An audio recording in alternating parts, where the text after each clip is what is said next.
What is the realistic floor for this football team in 2024, and how high can Fickell's ceiling be this year? It's a full show about football with a full 3-person crew. I'm Rajiv, he's Justin, and we got Ryan. Here we go. Welcome to the Bucky Report, your destination for all things Wisconsin Badgers. Authentic takes. Oh my God. Game analysis. Touchdown Badgers! Ring one up! And discussion from the fan perspective. Woo-hoo! Thanks for joining us and on Wisconsin. Welcome into the Bucky Report. We are your hosts, Rajiv and Justin, back together on a Sunday evening to talk about all things Wisconsin Badgers. On today's show, now that spring football is in the rear view mirror, we take a look at this team's floor and ceiling in 2024. What's the best and worst case scenario at each position? And Luke Fickell adds some wide receiver depth. We will grade that room. We are at the Bucky Report on Twitter, YouTube, and wherever you can find your podcast. If you like what we're doing, hit the subscribe button so you know when we make new content. Of course, we've got a special guest with us tonight. Always so happy when he graces the Bucky Report with his takes. He is the one, the only. The great Ryan Herrings. Down from high mounts locked on to put his hand out to the peasants. That's right. We always appreciate it. We always appreciate the great Ryan Herrings joins us today. Justin, how are you, my friend? How was your week? I'm doing good, man. I'm excited. We're getting into official visit season soon, and that first weekend is nuts for Wisconsin. Jam-packed. It's bigger than last year, and last year was a really good week for them. But there are probably close to 15 to 20 guys coming in that first week. They could put a serious dent into what available spots are left in the class in that first. You better believe we're going to be talking a lot about that. Ryan, welcome back to the Bucky Report. I think it's been maybe a month or so, or a little less than since your last visit. Just crushing it on Locked On as always. How's it going? It's good. I'm a tiny tired, but I'm going to power through with I got another IPA cracked here that's going to help me get through this next hour. So I'm good. Yeah. All right. Let's talk about it. So 2024 spring football is behind us, right, guys? So we're looking ahead to 2024 season. This was Justin's idea. Justin came up with the show tonight, which I love. This is going to be a fun one. Floor and ceiling. All right. So let's start with the floor. We're going to get to ceiling because then the optimism comes out soon. But let's do position groups first, and then we'll end on the overall picture. Okay. I think that works better. That way we can kind of culminate. Best and worst case scenarios first. You're saying that's what you want to talk about. Yep. Love it. All right. So position groups. Let's start there. Justin, lead us off. Quarterback. Give us your best case scenario for quarterback. Best case scenario. Van Dyke ends up having a redshirt freshman year renaissance and ends up going and having possibly the best quarterback season in Wisconsin history, which would be like 3,500 yards. The offense clicks, everything comes together. He throws 35 touchdown passes. That's his ceiling. That's if everything goes perfect for Van Dyke. But I think we would also have to look at that and say, we'll get to the floor. But yeah, there's a chance that doesn't happen. But that would be his ceiling. Like he ends up turning into a top 2-round draft pick, being a guy who just absolutely lights it up for Wisconsin. Yeah. Ryan, best case?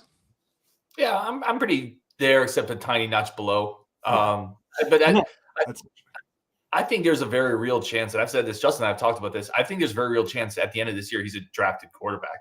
Mm-hmm. And I don't think that's crazy. So I think 30 touchdowns and a more explosive offense, I think that's very reasonable. That would be kind of my best case. That would be a really good, that would be great. Mm-hmm. Like that's going to lead to more wins. Yeah. My best case, similar. It's three, basically 30 touchdowns, 3,000 yards. I feel like it's one of those special seasons that you have with a guy like that has that in his bag, right? He's been there. He's done it in Miami at least a little bit. So yeah, that's the best case scenario. The worst case scenario for me is that turnovers plague us early and we're going to have to split some time because that to me, that's the worst case. You have 2 quarterbacks, you don't have one. So I don't want to see a system where Locke has to actually get in there. And the only way that happens, of course, is injuries, which is always a possibility. But other than that, if the turnovers or he's a little turnover happy early, he can't really get Longo's system. And you got a guy in Locke that has played in the system and can do a little bit more. That's the worst case scenario for me. Yeah, I guess for me in that regard, I'd be looking at it as we have Van Dyke just isn't effective, and Locke takes over and is mediocre.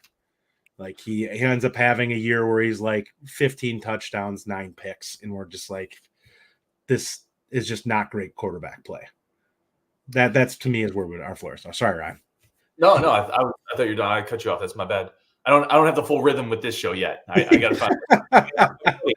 I think worst case is you have a series of failures where, as Kedrick would always say, Kedrick Stumbris, a cascading set of failures where you would have Van Dyke. And what do we heard about Van Dyke, right?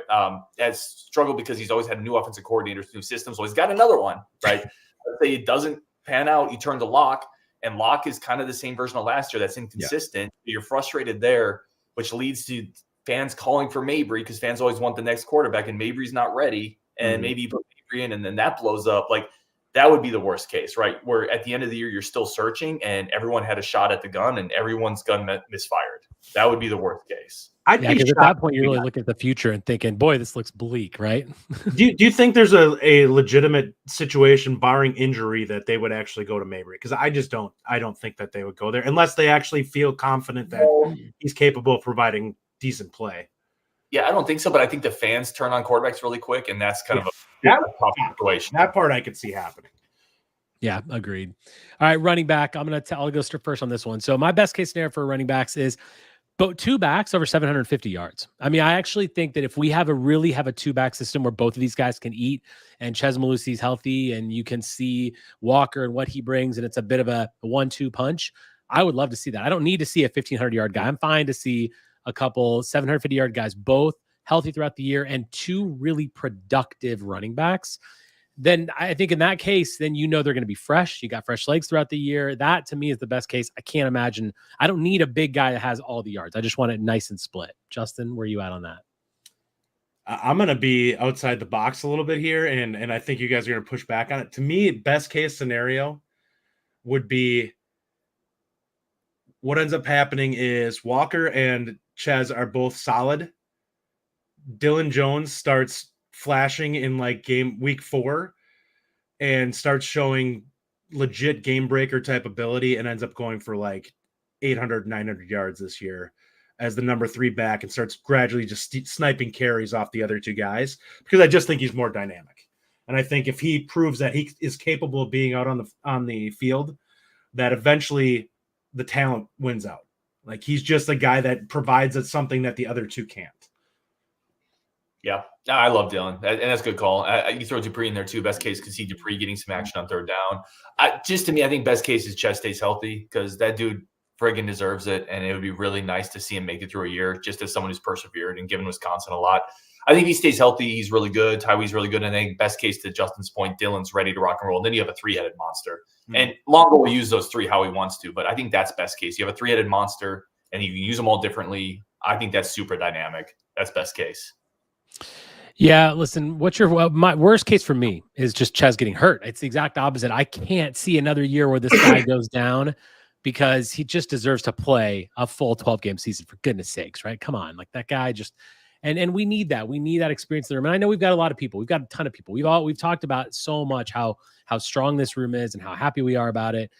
But I mean, if Chez goes down early, you just don't know. Walker's still new to the system. We don't really know how he's going to be. And there's a big if, and there's question marks there. So to me, Chez getting hurt to me is just, that's not going to work. And that would be really bad if that happened. Justin? Yeah, I think for me, the floor would be obviously Chez getting injured again. Walker is solid, but not spectacular. And the young guys just aren't ready to play. And you end up being not that it would be bad, but Yakimelli ends up being the number 2 back. And you just, neither one of them really is anything special. I don't really see this happening, but I think that would be worst case scenario. I actually think that no matter what, we're probably going to end up getting pretty solid running back play this year. Yeah, pretty much everything that Justin said. The one thing I'd add is you would hate to see those 2 touted running backs come in. If you want to talk worst case, you'd hate to see them both come in and not find a role. Yeah. Right. And then not prove that they're ready. Yeah. the vultures start circling with these 4-star running backs that had major offers, and they might be a little disgruntled. I mean, so that's the other. Can you work them in where they feel like they have a future? That's roster management and transfer portal. All that stuff matters now. So worst case, I'm not as concerned with that simply because the guys in front of them just don't have any eligibility left. So, like, worst case, they get moved up by default. Probably, but the portal's a weird place, and that's very true. All right, so let's go to wide receiver. Ryan, lead us off. Best case scenario, something that you think would be a really great case for the wide receiver room. Yeah, this room's fascinating. I think best case is Pauling he builds a little bit with continuity. The outside guys, CJ, Vinny, Bryson Green are kind of what we thought they would be last year. So now you have that outside element. You have Pauling a little better, and Tresh gets 39.5 catches. And I think between where does he get that half catch?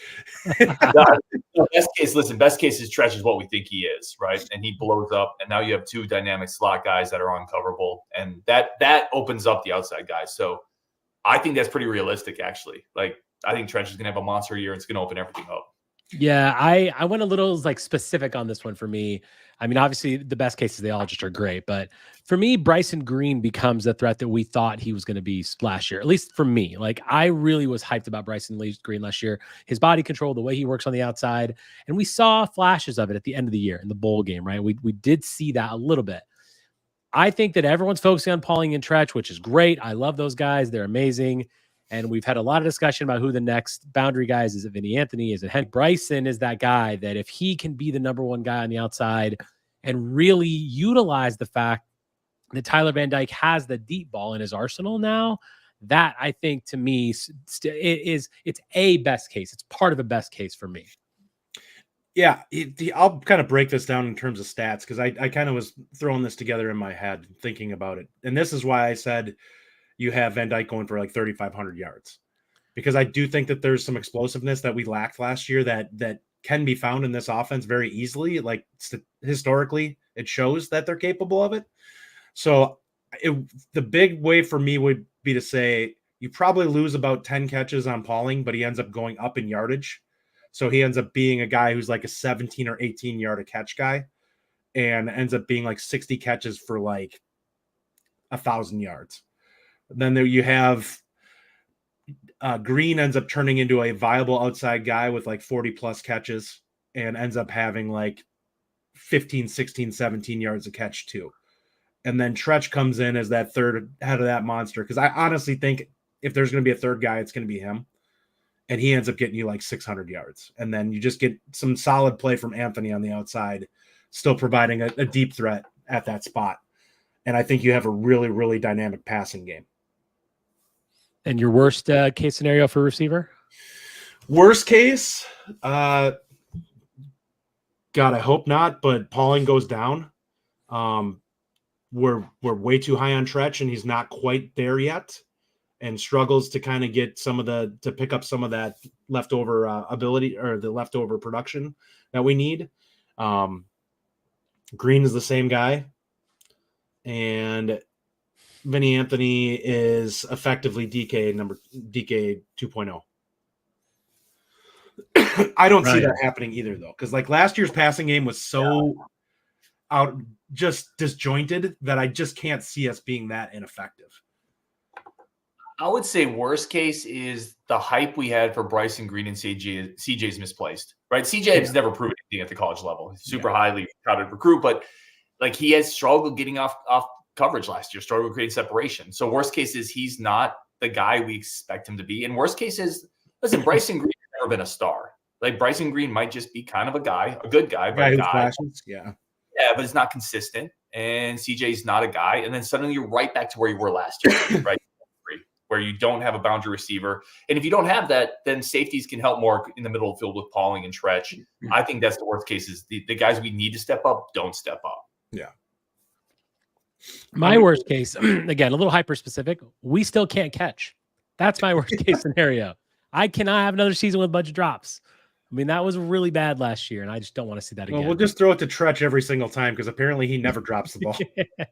Well, the guy's gone. Like, so just there was a lot of that. I pulled out my I pulled out my jerseys the other day, and I was looking at the number 11 Bell jersey, and I was like, I couldn't remember if his name was on the back. I was like, if its name's on the back, then I was like, oh, I mean, his name's on the back. Just cover it up. Get one of those NIL era. badges like now I got the Bell jersey. I'm like, dang. Thanks to all of you joining us online. Brian Access says best case for QB and RB will depend on the O-line staying healthy. Yeah, we're going to get to that in a second here. Still don't love the depth on the O-line. Brian also says wide receiver needs an outside guy to step up. Dark Ray says Bryson Green will have 1,000-yard season. There you go. Look at that. That would be, that's spicy. Tyler Strieber, I love this. He says, I refuse to let the three of you get my hopes up again about this offense. I'm keeping expectations low and hoping for the best. Tyler, that's smart. We definitely hyped up last year, and we're gonna do it again. So you're gonna be forced to listen to us. I just want to say it out of Longo's historical, pattern, that is an outlier season. People need to understand that. Last season for him was not the norm, and that should tell you something that this is not the expectation of what we should see. I'm not saying we're going to suddenly be North Carolina, 2019 or whatever, with Howell going out there and just torching people, but we should expect it to be better than it was last year. Like that to me, last year's offense would be less than a worst case scenario for this team. Like it's borderline impossible that we could be that inept offensively again. I only smile because Justin's working on Tyler right now. Justin's like, Tyler, I got you. Let's listen. He's hyping him back up. That was the worst offensive season we've had in it's almost like 20 years or something like that. It was not pretty. Since 2000 was the lowest point scored. I think and I've said this before, the likelihood of where we should end up being is roughly in that 28 to 30 point range. 28 is still not great, but it's a 5-point jump from where we are this year, and will probably win us a couple extra games. At least. Let's see if Justin, we're not gonna do it on this show, but I would love to see Justin try to pump up Tyler Strieber basketball wise. Like, can you sell him on the future of his basketball program? I need to see that team play before I can do any of that. All right, tight end, Justin, best case scenario for the tight end. Go ahead and give best and worst for tight end. Give me your best and worst. I think best case scenario is we end up doing a situational dependent tight end room. McGowan ends up being a guy who can be kind of a game breaker that can run up the seam. I think Ashcraft can be a jack of all trades kind of guy. And then I think Nowakowski can be a guy who's just kind of the stabilizing and that influence in there that maybe is the guy you want out there in stressful situations because you trust him to make the play and to be where he's supposed to be. Ryan? Oh, I thought we were doing best and worst. I'll do worst too. Oh, that's right. Sorry. Yeah.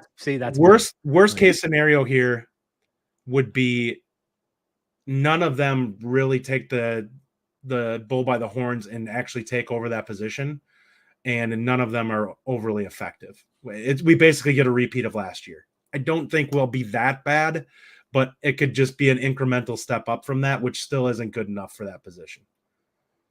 I think best case tight end for me is we're solid. Like I think this is a room that's a year away. And I think best case is we're solid, but you see flashes from a Grant Steck. You see flashes from a McDonough. You see moments of the game where those players can impact something, whether it's third down, whether it's red zone with McDonough, whether it's maybe some power play with, Ashcraft and Steck kind of sealing off an edge in a running play. I think that's best case because I think that group is a year away. I think worst case is they're basically a non-factor. And there's a chance that happens because I like the young guys, but I don't think the older guys are strengths on this team. So that would be my best and worst case at tight end. Yeah, I'm very similar to you, Ryan. I wrote down welcome back to the offense, tight ends. I just want them to come back because last year was one of the first years, and whether it's the old offense or the new offense, I feel like tight ends have always been a big piece of what we do. And I think they're going to be a big part of what we do with Longo, but they just weren't last year, right? So, because we didn't have the bodies there, we didn't have the talent there.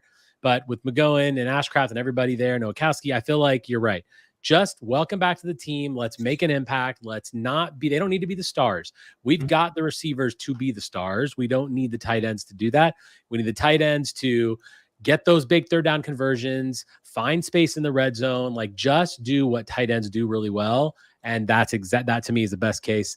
My worst case there is, of course, kind of similar we've had. I mean, it's kind of a cop-out one. It's just injuries because we so badly just need that solidity and that one piece that's just do your job type thing. But if McGowan really isn't that guy, or someone gets injured, and like Ryan, like you said, like you just don't have anybody there, then that's just another year where I think it hamstrings Longo's offense when this position is not a really solid person. So that we just need that. We need that production, and I think that's the key. I'll kick it off. Tight end room has been a wasteland now for 4 or 5 seasons. Like it's normally a one guy room at best. We've had so many injuries. Ferguson was there. What? 2 years ago? It was Ferguson. I mean, since Ferguson, basically. Ferguson. Like the room had like no depth. Everyone was injured. Like that's what's been going on now for like 4 or 5 years. Like we've had really bad luck with the tight end room for an extended period of time now. Yeah. All right, so I'll kick off O-line. For me, again, I'm doing like kind of individual person. Renfrow healthy all year. That is one of the best case scenarios for me because I want the guy that can snap the ball really well. He looks like he's going to be a really good center all around. And if he's healthy, then everything around him just works. Obviously, health requires all these best case scenarios. But that, to me, is just if Renfrow can be the guy and can lock down the position, and we don't need to worry about the guy behind him, whether it's Kadonko or someone else.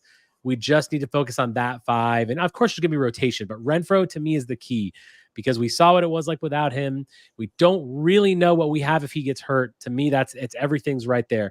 You've got depth issues, certainly. So my worst case, of course, is that you do have that or that you really need that depth and it's just not there. Like is Haywood's not ready. Cubberley's not ready. Kadonko's if the depth isn't ready, that's the problem because it's just one of those things where we could have a great year from an offensive line perspective. We're returning so many people that we should really be strong. We should have seen gains that will work, but it's just, it's iffy, right? You just never know with these guys and everything around the offense depends on their ability to do it. So Renfrow to me is the key. Justin, where are you on the O-line? Yeah, I guess the best case scenario there is going to be the line has improved dramatically from where it was last year. All the pre-snap penalties are gone. Nelson looks far better against speed rushers in space this year, and we look really good in the running game. I think there's a chance that the line can end up being a strength for us if things go the way we want. I don't know how like individually good they can all be, but I think from as a unit as a whole, I think they can be really strong. And it sounds like the interior of the line was really good in spring. I think there's an honest chance that Renfrow ends up being an all-conference center and has a chance to be a guy who, if he hadn't have been injured, I would say can get in the top couple of rounds, but the injury history is probably what's going to potentially hold him back. Worst case scenario is just flat out injuries here. We have so little experience depth behind these guys that if somebody goes down, we're in a world of hurt because I don't know how many guys we trust to go in against good teams and provide quality snaps. And that's something that I think is a real problem for this team. Now, I love the potential of some of the young guys, and perhaps they surprise us and are more ready than what we expected, but it's still asking a ton for true freshmen to go out there and be productive. There's only so many Fredericks out there that can go out there and actually be dominant as a true freshman. That dude's an animal. As Russell Wilson said, the most bear-like human being I've ever met in my life. Yeah, I'm right there with you guys on everything. I mean, Renfrow's obviously the key. Him staying healthy is best case. I also think best case, 2 of the freshmen can play this year and give you good minutes. I think Haywood's one of those guys. Maybe Mandel. I'd love to get them some snaps. Cubberley, whoever it is, like you need depth. So best case, a couple of those freshmen can play right away and not look like complete freshmen, right? That's best case. I'll give you another one. I think Bronner's a star. I think Blazek's a better coach, right? So best case, we have better coaching. I 100% agree with that. Is getting the experience. And I also think people are too down on Nelson. I think there's a couple of really horrific plays. He got better as the season went on. He got better as the season went on. We know he's super nasty. Like the dude who's always getting in fights. He's pretty athletic. Not elite as a tackle, but pretty athletic, long. I think he came back and he's pissed off. I think he's going to have a really good year at tackle. So best case is you get a better version of Nelson. Renfrow stays healthy. Bronner steps up. You have better coaching. That starting 5 could be really good. It really could. Truthfully, that could be a really good starting 5. That's a really good thing you brought up there. I mean, Justin, you obviously had strong opinions about Nelson last year throughout the season. You mentioned that he got better. I mean, where do you think he really is right now? Are you expecting a lot from him? I am actually I'm expecting him to be good. I'm not expecting great. but I'm expecting him to be significantly improved from where he was last year. I just think he was just bad to start the season. He really struggled with the scheme change. There's no other way of putting it. I think he struggled getting a feel for when the ball was going to be snapped. I think that he was slow-footed, and I think that he was guessing a lot of the times with guys' speed on the outside because I don't think he was confident. And I think that it really showed early. As the season went on, he did get better. I do think that having Blazek in there, a guy who's a really strong coach, is going to help for all of those guys. I think that from that standpoint, that's why I feel really confident in this unit not being necessarily bad. And that's why I think the only thing that can truly get them out of sorts would be just injuries, just because you have guys that just don't have the experience, and they're going to be playing a lot of men in this league this year, especially with our schedule. Before we go to the other side of the ball, Matt Agnew with his best case scenario. No more pre-snap penalties, please. There you go. That would be nice. There you go. I mean, that would be great. Ryan, your favorite position on this team, the defensive line. I know how much you love our defensive line. What is your best case scenario of what this group can be? I didn't give my worst case on offensive line. I'll just add one thing. I think you mentioned injuries. But yeah, but I think the speed rush when we're playing in Oregon, when we're playing at USC, USC was actually one of the top sack teams in the country last year. Oregon has an incredible defensive line. I think that's going to be an interesting challenge. I'll just say that. Best case defensive line, I think it's similar to tight end. I think best case defensive line is they're fine. Mm-hmm. I really do. I don't think there's a scenario where this is going to be an upper tier Big Ten defensive line. But if they're fine, when I say fine, I mean like they're not getting pushed back. They can hold the point. They can contest the run. They're forcing 2nd and 7. Assignment sure. Right. Assignment sure. They're containing the edge. They're gap responsible. They make occasional plays. A couple of the young guys can play some. That's a huge win to me. It's a huge win to me. And I honestly think that's best case for this defensive line. Yeah, for me, I mean, I wrote down the rotations are effective all the way down. It's all about the rotations and the fact that we can have as many people. I would love to see a Jamel Howard be effective somehow and get some minutes out there and just show that there really is true depth, because, we're not. Yeah, it's just I'm worried about this. We're all worried about this. I just feel like it's one of those things where if they can let the linebackers do their thing, that's pretty much all we need them to do, and let those guys eat. Right. They'll handle it. You've just got to not get swallowed up and be able to eat up some blocks. Yeah. Best case scenario for me is JTJ takes a step up, ends up being like a 4-sack guy, and is actually somewhat disruptive. Ernest Willer and Dylan Johnson prove that they're ready to play day one and can not necessarily eat up a ton of snaps, but can be disruptive guys that you can put in situationally and cause some problems. And I think actually Dylan Johnson has a chance to somewhat be Keanu Benton 2.0. Like, I think there's a chance that he comes in as a true freshman and he's so physically advanced that you're like, I can put you in on 3rd and long and just say, go beat this guy, because you got so much strength and so much burst that they're going to struggle with you if you get off the snap.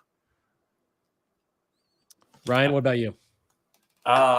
Worst case is, we know the worst case. The worst case is they don't allow the linebacker talent to play up to their athletic ability because they get pushed 3 yards off the line of scrimmage. The worst case is the young guys aren't quite ready, which, quite frankly, a lot of young defensive linemen aren't quite ready in year one, right? Mm-hmm. So worst case is you have a depth chart. Very uncommon for them to be ready. Yeah, 100%. So, worst case is the defensive line is the anchor that sinks the defense. Yeah, I completely agree with you right there. That's everything with it. Justin, let's bang out some of these comments real fast here. Actually, you just started, so I'll give a worst case on it too, because I didn't really do that. So Nick says, what's the best case if we land Javier Suggs? The depth is dramatically improved if you get him in there, because he's a guy that can actually be somewhat disruptive on the interior. I think he would make things from the biggest issue with this is going to be with the defensive line is they have to be able to stop the run. They have to be in the spots where they can, and they have to be able to keep linemen from being able to jump to the next level and take the linebackers out of place. Like that's the worst, like the minimum that they can be able to do. And we need to see that. If they can't do that, then we're going to really struggle to stop the run this year, and it's going to be a problem. because we play enough good passing teams that if we can't stop the run, we're going to get gutted defensively. Yep. And we're not going to be able to rush the passer, right? Because we're not going to be in the third. Because we'll be third and short all the time, and we won't be able to let guys pin their ears back and go.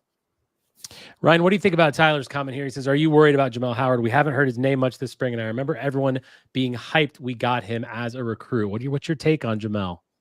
So that's a great question for starters, Tyler. Am I worried about him? To some degree, yes. Like I expected, I think we expected even potentially flashes last year. The depth chart wasn't very good. I'm not worried in terms of time to write him off, but if we don't, I'll say this, if we don't hear noise from him this year, then I'm officially saying, yeah, like it might start to remind you of Jeremy Patterson, right? The talented defensive tackle you got out of Georgia. Because if you're 2 years in and this is not a great depth chart, and you haven't made a move, you do start to get a little concerned there. Yeah, I actually think you hit on the right point about the weak depth chart. I am worried about it because I like many of you, like all of you, I guess, were really hyped about him because we needed a Keanu Benton fix, right? We needed someone who could clog up the line and eat up blocks. And I did expect to see him last year, or at least hearing about him, seeing some like, there's great development in practice. We need another year, but we just haven't heard his name. So Tyler, you're right about that. I'm very worried. I also agree. We've got to hear from him this year because, and it wouldn't surprise me at all if we don't. He's in the portal. He's stepping down a level. I mean, that's just what's likely going to happen unless he gets into it this year. But I absolutely hold out hope that he can't be that dude because he's got the physical tools. And we talked about the physical tools he had that he could maybe play as a freshman because he had things that the line didn't have, right? And that didn't show up. So it is definitely cause for concern. I think he was a little bit more raw than we expected. I honestly, the way I kind of look at it, this situation with him is the biggest worry would be if we start hearing that Johnson's jumped him. Because if Johnson has jumped him and we're going to be playing a two-man defensive line, his odds of getting out there are pretty low because they're going to be looking for a Willer or another type guy who's going to be more of a twitchy pass rusher probably next to Johnson as the second guy out there that can kind of be more disruptive in the middle. And he's going to put himself behind the eight ball kind of. And I think that, listen, it's still very early for him. It's not the end of the world if he's not, but you'd like to hear him at least stealing some snaps by the end, kind of like Curtis Neal did last year, where he's going to come on as the season went on.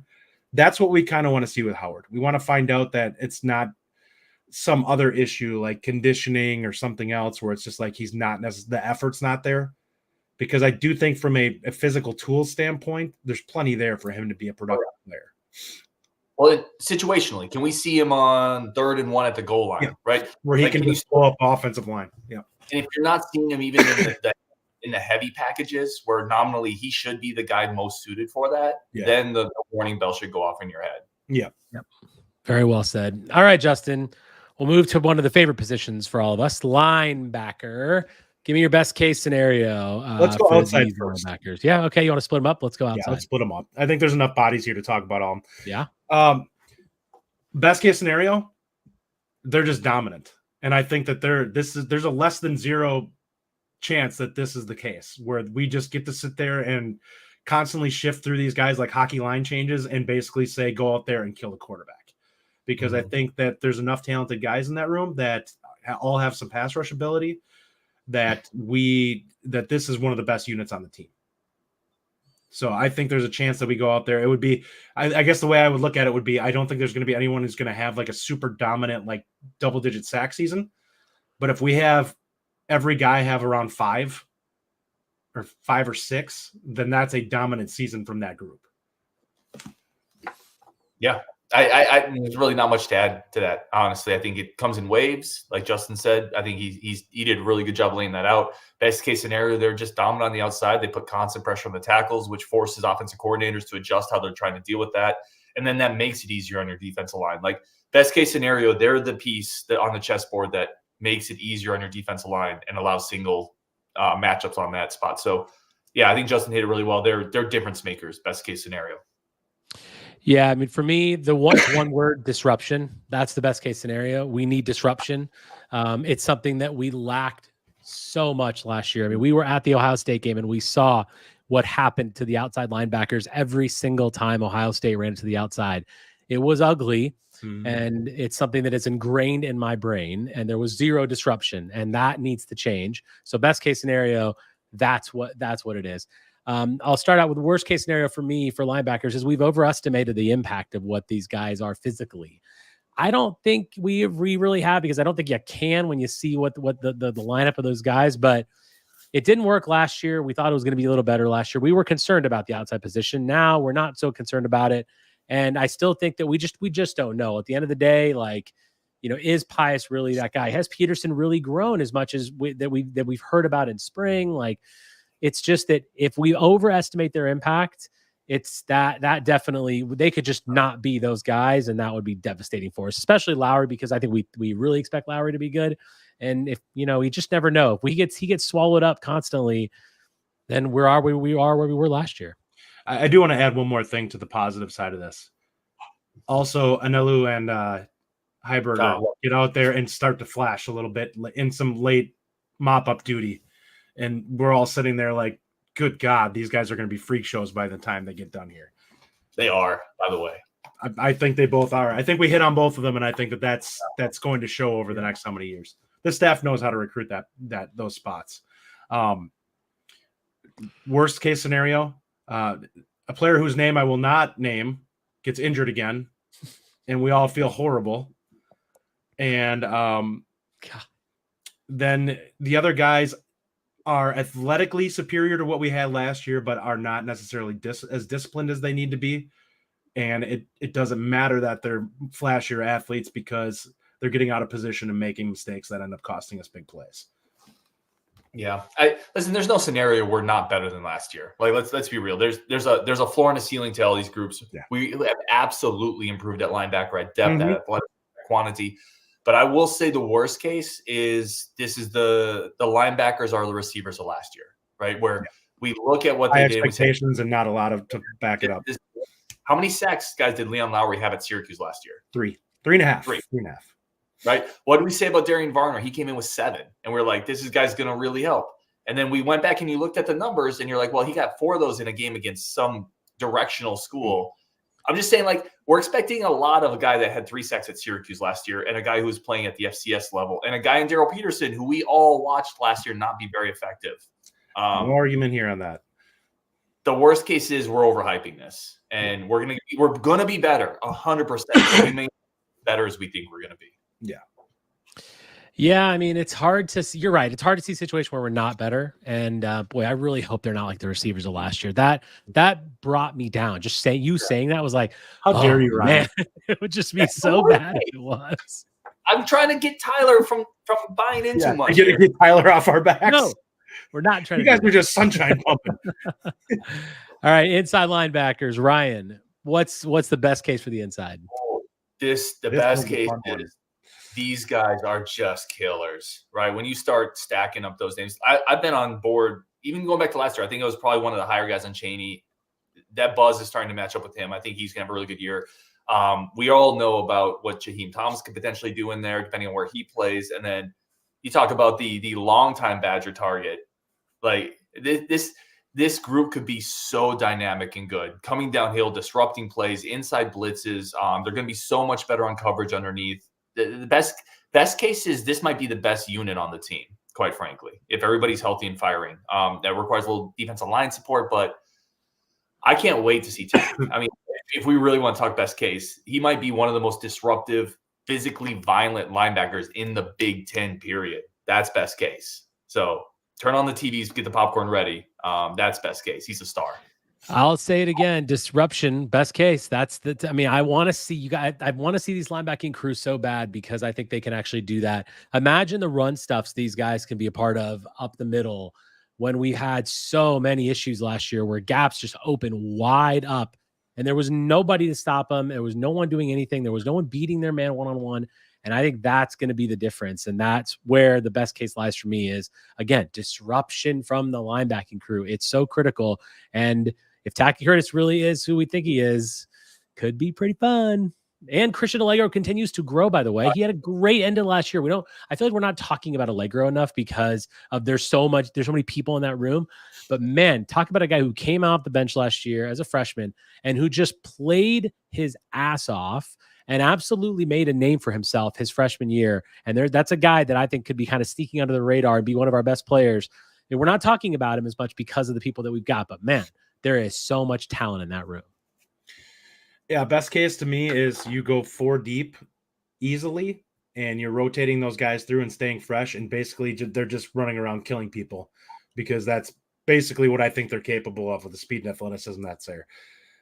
To back that up, you could still go another 2 guys in Janzi and Sebastian Cheeks after that who can maybe get some mop-up duty and be ready to play next year after Chaney and Thomas move on, and you continue to have a super deep middle linebacker group. I'll go worst case on this. Honestly, worst case, guys get disgruntled, get frustrated with the fact that they're not all playing. There's a lot of bodies stacked in that room.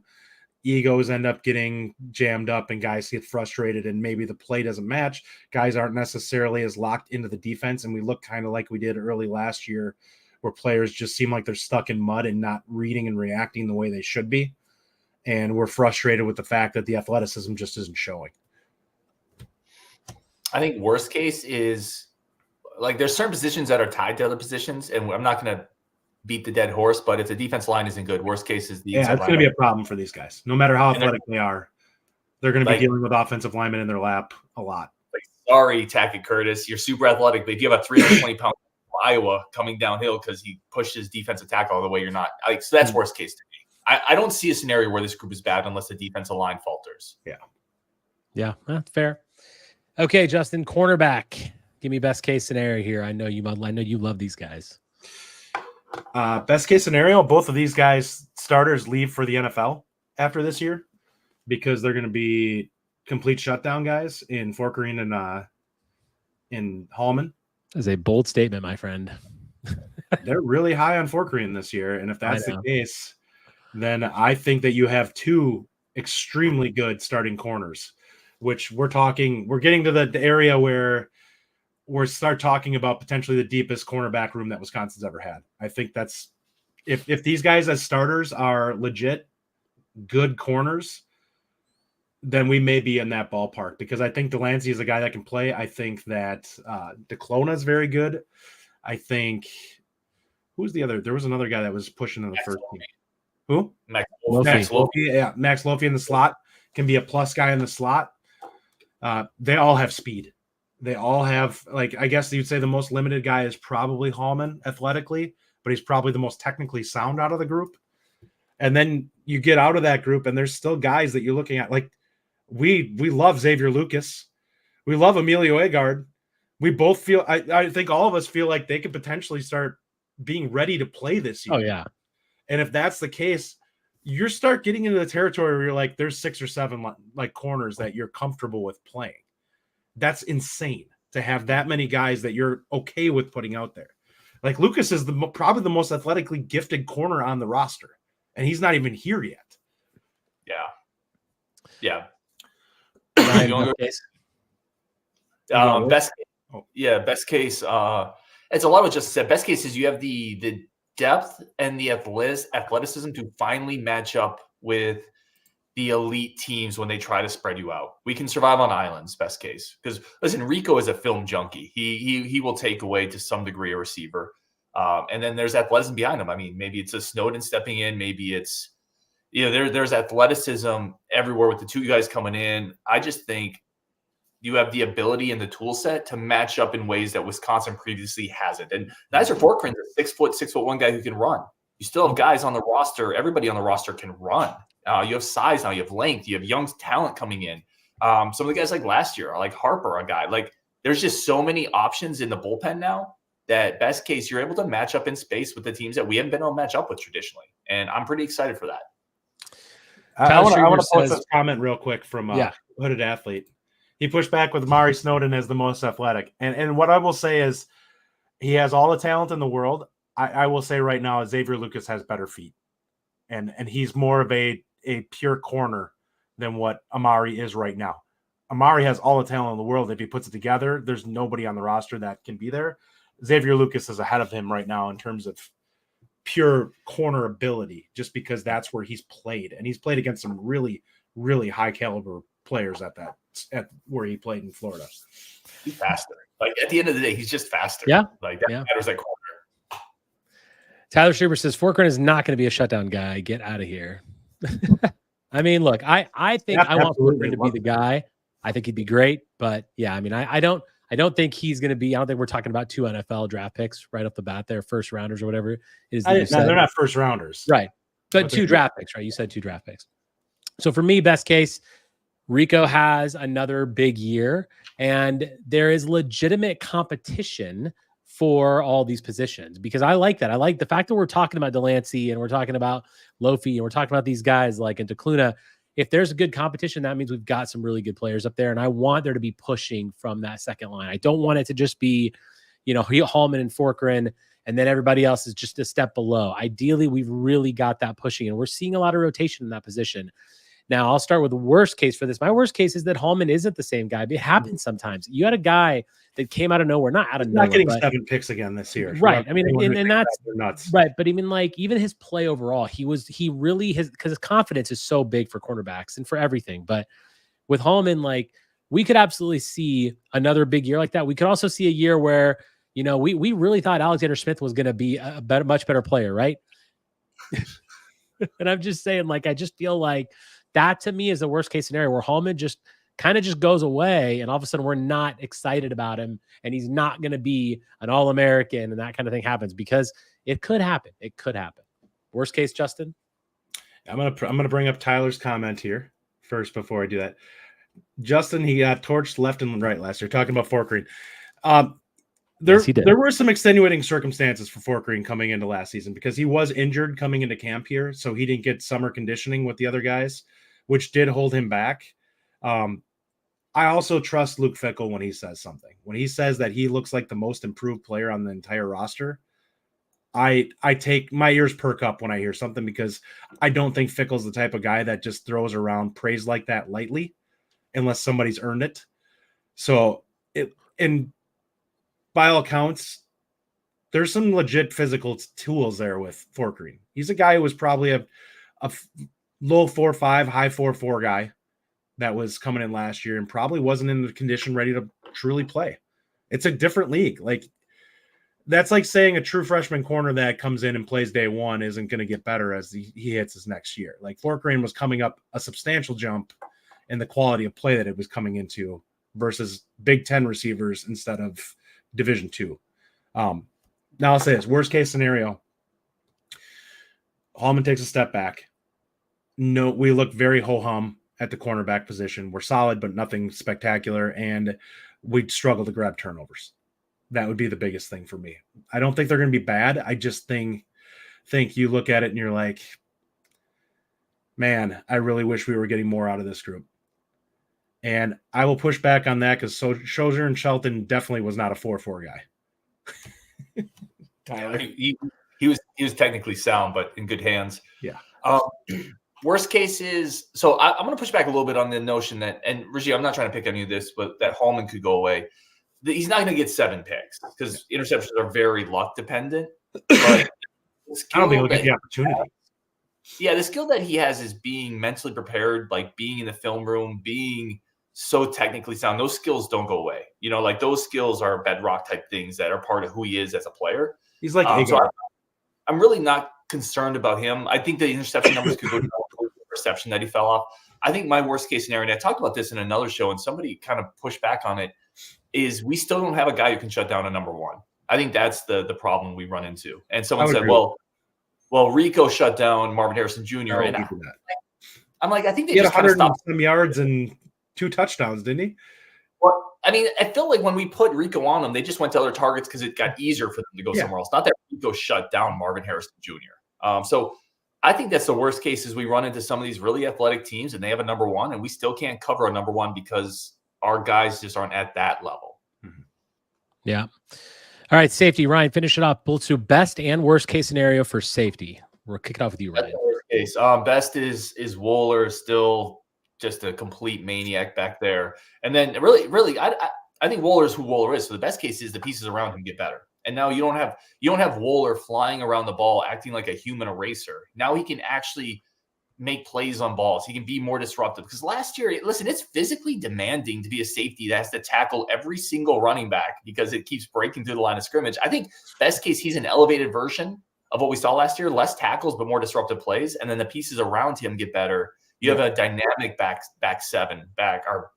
four with the cornerbacks and the safeties. So I think the pieces around him get better. I love Austin Brown. I think he's going to play a lot. And Wooler's more disruptive. I think that's the best case because he doesn't have to now make every tackle around the line of scrimmage. I agree with worst. Oh, worst case. Sorry. Worst case is, Kamoi Latu is still hurt / kind of inconsistent with his level of play. We saw that last year with the tackles. And then Moeller is still forced to do too much. He still has to be, because really the best defenses have quality at every position. And if you have one guy having to cover too much, do too much, it takes part of his game away. So worst case is the pieces around Wooler don't come through. Justin, tell me what you think about the safeties. Sure. Best case, I think, Ryan, you kind of hit it on the head. I think Wooler, the defense is so much more technically sound and so much more athletic that he gets a chance to freelance a little bit more and trust his instincts, because I think that's one of his strengths is the fact he's very instinctual and that he'll be able to make some plays that are disruptive and make the defense as a whole more disruptive because of the fact that he can do some things where the other team really can't account for it because they don't know how he's going to react to situations. I think that the other safety to me is going to be Austin Brown. And I think that he adds a level of athleticism back there that we haven't had in a bit for the other safety. He's a guy who can really run and actually has some ability to come up and hit too. So I think you have some versatility there. Kamoi Latu learns how to tackle again and hopefully comes in and provides quality backup play. Preston Zachman comes in and communication gets a little bit better. So we don't have some busted coverages that happened at a couple of times last year. And we just show that we have some quality depth. And you get some reps in with who is the kid we brought in this? Braden Moore. He gets some opportunity to get out there and get his feet wet so that next year he can get out there and be one of the starters. Worst case, Kamoi Latu is so far out of position that he ends up tackling the mascot on one play. He'd miss that tackle. Sorry, I can't. You had to. You just had to go there. You had to go there. The Wooler just gets worn down. Would be a big one for me if the play is just not up to snuff and he's trying to do too much, starts making some mental errors. I don't think that that's a super likely situation, but I think you get into bad habits when you try covering up for other people. And I think that that's a possibility. So if the other guys aren't playing good, he might take some risks and some chances that he shouldn't. And that causes some problems. Yeah. I mean, for me, look, I think this is an important group, and so the best case scenario for me is that they really can, again, disruption, and they can do their thing, but that they don't have to be as integral. Hunter Wooler doesn't have to be as integral as you guys have already talked about. And another thing I wrote down is we don't have missed tackles. Of course, we're going to have them, but this group, especially last year, other than Wooler, there were issues with tackling. I don't want to see missed tackles in this group. And I want to see them reliable and effective at all points. And I don't want them to have to work as hard in the sense that if everyone else does their job becomes a little bit easier. And worst case scenario for me is Hunter Wooler goes down, because that is, it's that's just one of those things where injuries play a part in everything that we talk about. But there are certain groups where I'm like, that's the one area where we really just can't see that happen. But of course, he has been a journeyman. He's fantastic. And I think we'll be okay there. All right, let's move on to some floor ceiling discussions. Justin, we're going to lead off with you. Well, we got two positions that we didn't discuss here. Where you want to go? We missed the specialists, man. No, I didn't write There's specialists some massive down. things to discuss there. That could be. Please go for it. Best case scenario, we end up having a kicker that is consistently hitting from 50 plus if we need him to, and is lights out. And we have probably the best kicker since who is probably the best last one? Hall? Uninjured Gaglione. Before he hurt the back. I don't think he was super far off from that already last year. I think Hall or somebody like that just had a cannon for a leg would probably be the closest, but I don't know if he necessarily has that kind of leg strength. But I think that there's a chance where he could be one of the top kickers in the conference, and that would be huge for us. Punter consistently is driving the ball 40-plus yards and is pinning teams deep would be huge. We really struggled with that last year. It would be huge if he could become a weapon for us. That would be a massive pickup for this team because I think we all are probably, until we see the 3rd and longs go away and teams kind of trudging down the field a little bit on us, we're going to be a little concerned with field position until the defense proves that it can actually just take away people's heart. Give me some more scenario.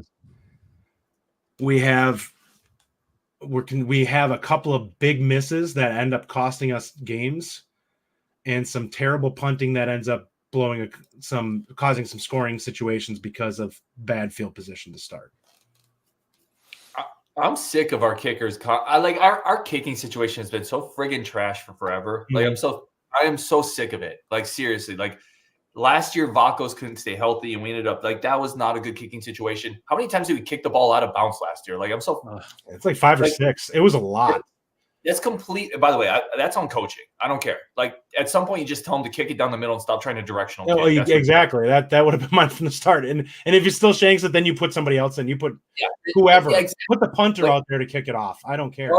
Ari's in the NFL kicking field goals. You tell me we don't have a Chris Borland on the team that can just kick it. Dude, I'm so done with that. Like if I see another kick go out of bounds, it's ridiculous. So let's stop losing the special teams battle because this team's not good enough in the really big games to lose a special teams battle. So I don't think punting was very good last year. I can't remember the last time we've had a really dynamic return game in any aspect. You probably have to go back to Crookshank. Vacos was inconsistent. Bertram's wasn't very good. We kicked the ball out of bounds like 7 times. I think Gilroy was the last really dynamic one. I'm sorry. Like for Luke Fickell stressing special teams and being involved in it, like it was pretty trash last year for the type of spot we want to be at. So it has to be better. It just has to be better. Yeah, my best case scenario that I wrote down is my butt doesn't pucker every time the special teams unit's on the field. I mean, I'm serious, like because you're right. You hit the nail on the head with the kicking. The kicking is like there was a time back in my old days of Vitaly Pasetsky and some of these kickers that we didn't worry about them. They went out there, they executed the field goal, and we had NFL guys. Like we didn't worry about the punter. We've had some amazing punters in our day. We didn't worry about punt returning when Jimmy Leonard was back there. Like I just don't want to be. I want to.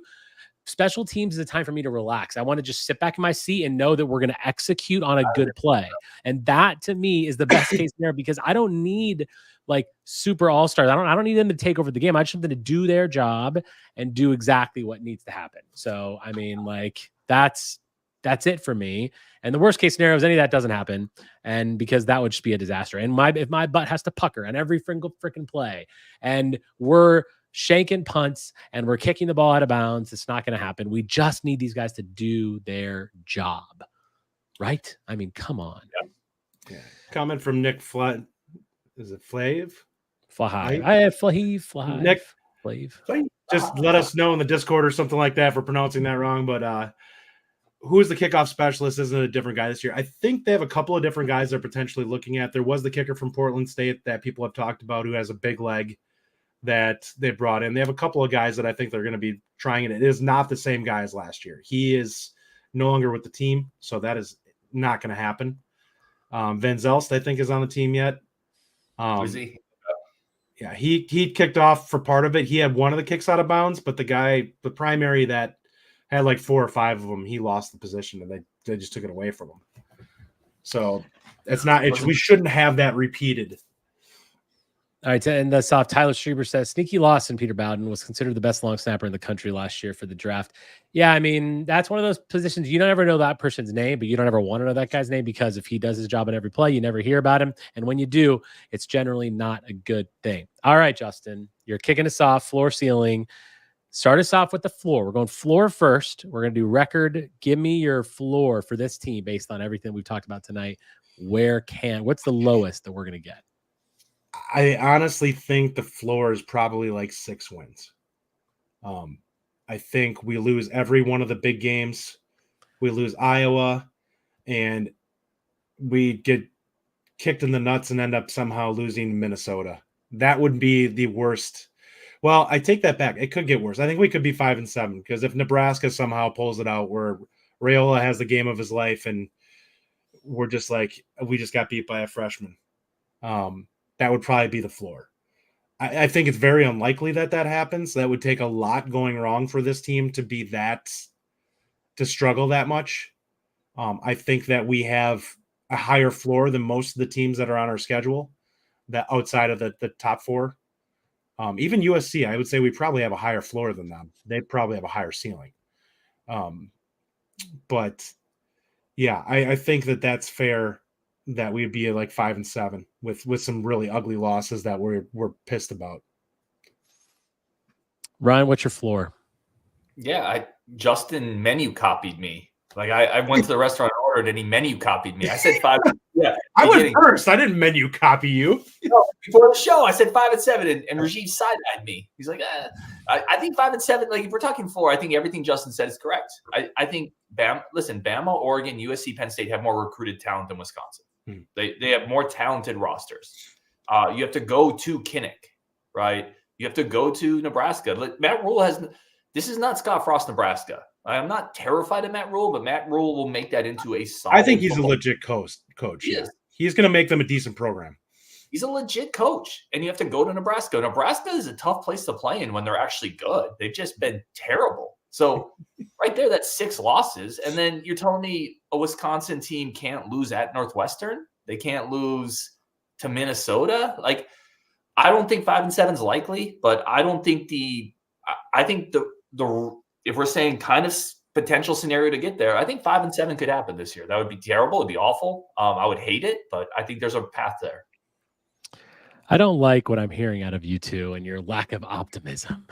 We're going to finish on the ceiling. I understand this. I hear what you're saying, and I think you're a little low. I really want to go 7-5 as well, but I'm not. I'm going to say 6-6, and I think that is truly the floor, just because of schedule. And I popped it for those watching on YouTube. You can see the schedule up on the screen. Look, the first 2, Western Michigan, South Dakota. Okay, I mean, for my 6, I'm thinking you're going to get Purdue as well. That's going to be 3. That's automatic at that point. I think automatic, but the floor. Rutgers, Northwestern. I feel like those 2 games you got to win, and you're definitely. And I feel like Minnesota. I mean, that's already 6. So I feel like I know that there are a lot of games that are missing, that are messy, right? USC and certainly at Northwestern potentially, Penn State, Iowa, Oregon. I get that. Nebraska. I'm sorry, I don't believe in Nebraska yet. I'm not going to believe in them yet. And I think that we're still going to have their numbers. So the floor, and also you're right, Ryan, we could lose some of those games, but we're not going to lose all of them. Now, that's my thing. Like, I think you're going to get the games you're supposed to get, and you're going to get a couple more. This team is better than last year. Now, our schedule is different. I understand that. We've got teams on there we've never played before, or at least routinely. And I hear that. I understand it. But I just feel like year 2 of Fickell, year 2 of Longo, and unless there is a catastrophic injury, I just don't feel like the floor is a really 5-team win. So for me, I really want to say 7-5, but just to be more realistic, 6-6, because you guys kind of convinced me with your schedule look. But come on, 5-7, that's a really low floor for Luke Fickell's year 2, my friends. Can I push back on one thing you said, though? Because I think you said the games you're going to win, the games you think you have to win. I think we've gotten to the point where those wins aren't automatic wins for Wisconsin anymore. You said you got to beat Nebraska and Rutgers. Why do we think Wisconsin has to win at Northwestern? Like, I think there used to be a time when we looked at those games and said, yeah, those are auto wins. I don't think Wisconsin's that program anymore. We have to prove we can do that again. That's fair, but you're right. We could drop that. But the other thing is, we're also not going to lose all the games we're supposed to lose either. I think the balance there is what I think is going to happen. So that's why to me, 6-6 seems more reasonable, because yeah, you're right. We might lose at Northwestern, but we also might beat Alabama. We also might win at USC. We also might beat Oregon at home. Like, there's so many things that I think on the end, you look at it, the floor to me, 6. We're not beating Oregon at home. Daltrey says preach. Stop living in the last year, Ryan. You haven't got to the optimist yet. Let me do the optimist. All right. So, Ryan, kick us off. Ceiling for this team. Oh, man. I struggled on this one. I really struggled on this one. I went between 10 or 9 for ceiling. I think I'm going to go to 10. I think the ceiling's 9. This is ceiling. I think it's 9. I think it's 9. I wanted to go 10. I think it's 9. 9 means, listen, to your point, and Rajiv, you make a good point, right? You're probably not going to lose every game that is tough. I think that's a realistic point. But you're also not going to win every game you're slightly favored in, right? So let's say you win one of the tough games, but you also lose one of the games you think you should win, and then you drop the other 3. I mean, that's already 4 losses, right? I don't think there's a road for us to beat Bama. I know there's upheaval there. I think they're just a much more talented team. I don't think – when was the last time we beat Penn State? Oregon is so good. I just don't see a scenario where we get into 10 wins. And by the way, I put the ceiling at 9. 9-3 is a hugely successful year this year with this schedule and year 2 of Fickell. That's huge improvement. That's building against a really tough schedule. 9-3 is a really good year. So I don't say that we should be disappointed. I have the ceiling at 9, and that would be a really good year. All right, Justin, give it to me. Well, Rajiv, I believe. Yes, look at that. And I believe the ceiling of this team is 10. And when I brought up the type of season that Van Dyke having, I think that's the key. He needs to play like a X factor difference maker, and he needs to be the best player on the field for either team. The only teams that I don't think we can take down are, I think that I don't think they're going to beat Oregon. I just don't. I think that's too much to ask. That team is legitimately like top 4 college football playoff team, and potentially could be the number 1 team in the country going into the playoffs. I think Penn State, based off of what we saw from Alara in the spring game, if that's the player that he is this year, and he's inconsistent, and they struggle to be able to move offensively, we can definitely beat Penn State. I think USC, we can definitely beat USC if it comes together. What I will say with this team, why I can't go over 10, is that I don't think the talent level is there for us to have the room for error that we would need to be able to beat some of the better teams without our A game, because it's going to be Van Dyke winning these games. Like if we somehow pull out a win over Bama, it's going to be because Van Dyke went out and had 4 touchdown passes, and the defense played lights out. That's basically what would have to happen. And the odds of that happening against a team of Bama's caliber are very, very low. But they could also have some growing pains on their side with offense and really struggle to be what they've been in the past, because it's a new system. You have a bunch of parts that are still trying to figure out how they fit in the new offense, and maybe they're not ready to go. I mean, they don't have the offensive coordinator that they had at Washington. That was being sold as one of the biggest deals out of that coach moving over, and then he left right away. Like, he was a savant as an offensive coach. Okay, I want to be really clear about my comments before I make them. So I do not think this is going to happen. 12-0, are you? I know. Just hold on. I do not think this is going to happen. This is a ceiling. This is not my prediction for the year of any kind. I'm just saying from a ceiling perspective. I'm going to put the schedule up, and I want to just say something very quickly. I want you to look at the ones that are written in white. These are the road games at USC, Rutgers, Northwestern, Iowa, and Nebraska.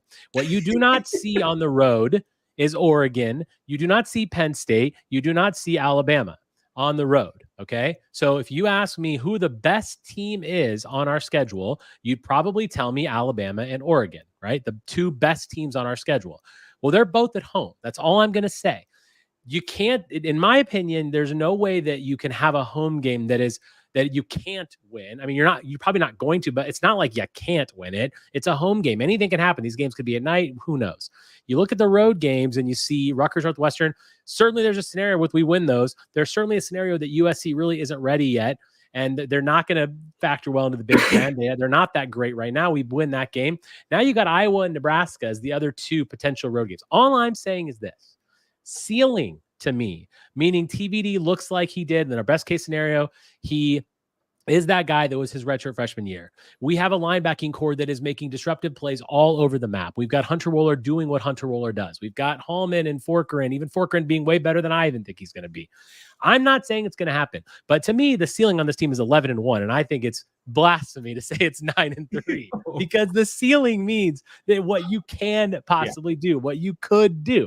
It's 11-1 is the ceiling. Now, again, I want to say this. I don't want to use this used against me.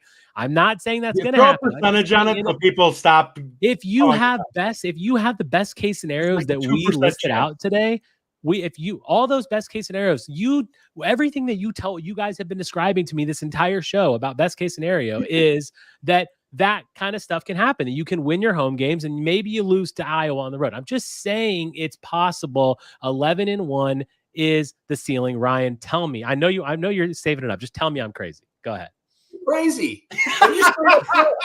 You're straight up insane. And I love you, bro. Like, I absolutely love you. I have a shirt with your freaking head on it. Like, I absolutely love you. But you're saying, like, you're literally saying, we said realistic ceiling, right? We did say realistic ceiling. We didn't say, like, if every optimist positional thing we did has to win.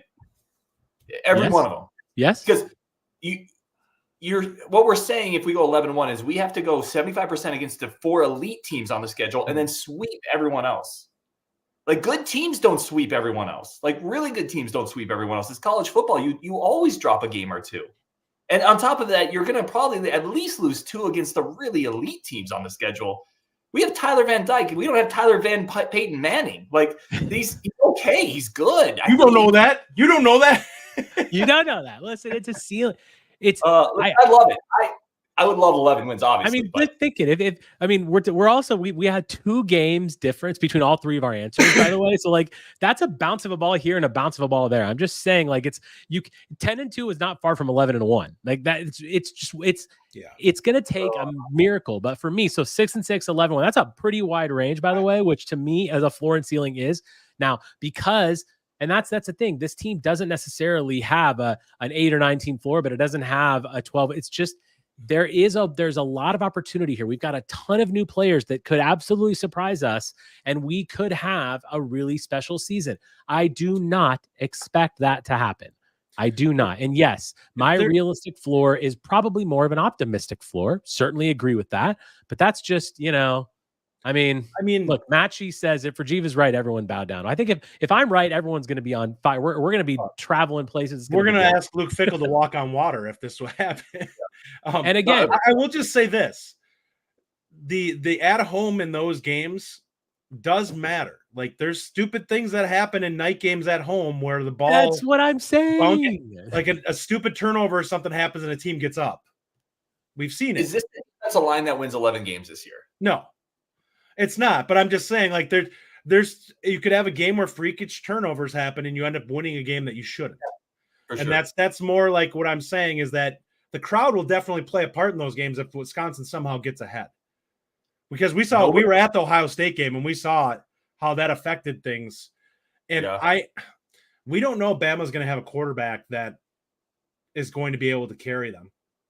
Like, I don't think Milroe is that guy. Like, he can make plays, certainly, but he's also a guy who can be really inconsistent in games. EA Sports cover guy, Milroe, by the way. Whatever. He's one of the guys that I am so like, okay, guys, you keep telling us that when it comes to him as a quarterback. Dylan Gabriel, I believe he's a dude. I'm worried about him. He scares the hell out of me. Jalen Milroe, I'm not. Michigan kind of showed that he can't throw the football. And what happens when you actually when you lock everyone down and you have a pass rush, suddenly he looks really ordinary. But there's so many things that have to go right in that situation. I just think it's unrealistic for us to think that everything plays in our favor. It does happen from time to time in college football. We've seen it before. And when teams start to believe in themselves, that's when things kind of get crazy with teams, when they start to outplay their talent level. That to me is kind of the issue with this team, though, is still there's not a bunch of X factors all over the field on this team that you have a guy that can go out there and make you a play. Like the wide receiver room, love that room. We don't have anybody in that room right now that if I have to say, I need you to go make a play for me to win this game, that there's somebody that can go do that. Maybe we have a running back that's in there. If it is, it's going to probably be a true freshman. That's going to be that guy that suddenly goes out there and starts doing some freak show stuff. But I think unless Van Dyke just turns out to be a first-round draft pick type guy like Bo Nix did when he moved over from Auburn, I think that it's asking a lot of this team unless he is just lights out and carving teams up this year. Which all I'm saying is that's his feeling. He has that in him. It could happen. Look, at the end of the day, and I'll end it with this. We'll end on a nice positive note here. if you look at our schedule, the three best teams, you really look at the three best teams on our schedule, Alabama, Oregon, Penn State. I'm guessing you guys would probably agree those are the three best teams on our schedule. We have them at home. That's all I'm going to say. It's just, lightning has to strike in a bottle. Lightning has to strike in a bottle. I hear that, but I'm just saying, like, you don't have years like that where you look at your schedule and you see that every one of those best teams is at home. Final thoughts, Justin, and on something positive. Give me some positive here. I will say this. We were in the game with Graham Mertz at quarterback against Penn State. We have a much better chance to get it done with this offense and everything else against them, because we have ways of stressing that team like we did not have the previous time, where they could just come downhill. When we were using our effectively remember the Titans playbook against, we got 4 plays. We're just going to run them over and over and over again. I think the likelihood of this is somewhere in the middle. I think that Ryan's ceiling is attainable this year. Out of the group, that's the most likely. I don't think that USC and Penn State are games that we can't win. They're a lot closer to a coin flip than people will probably admit. And I think that Wisconsin is going to surprise people with how much they've improved since last year. I'm convincing Justin to come to my 11-1. I'm just saying it right now. Ryan, final thoughts. Thanks for joining us, man. We were happy to have you. Any final thoughts, Ryan? Yeah, no, I always appreciate it. It's funny. I laughed when he said lightning strikes in a bottle. I'm like, yeah, we need the Alabama defensive line to be in that bottle if we're actually going to win that game. They all joined the portal. Nothing would make me happier. Like that nothing would make me happier than 11 wins. So I'm here for it. I'm rooting for it. I just want to point out that 9 wins to me is that's a really good year. It is. And I think so I don't want people to think 9-3 the ceiling. That's a really good year with this schedule. And I think that shows that you'd be building. So I'd be stoked with 9 wins. Legit question. Beating Alabama, would that be the biggest win in Wisconsin history? No, not in history. No, with the Rose Bowl. Yeah, with the Rose Bowl. Ohio State. And they were number 1. So that one would probably be the one. Winning Big Ten championships are bigger games, in my opinion, but bigger games, but more impressive is what I'm meaning by it. And I would say that beating Ohio State that year when they were number 1 probably was the most impressive victory I've ever seen in my fandom. It's hard to say because we don't know what Alabama's going to look like. We don't really know. They lost a lot of people. There's a lot of these teams are new looks, so it's hard to say. Yeah. But all right, guys, thank you so much. Thanks for staying on this with us late. Ryan, it's always a pleasure to have you on the show. We kept you longer than we told you we would, but we appreciate it very much, guys. And we'll see you again next week with that on Wisconsin. Thank you for listening. If you enjoy the show, subscribe to our YouTube channel at The Bucky Report or The Bucky Report Podcast from wherever you get your content. Until next time, on Wisconsin.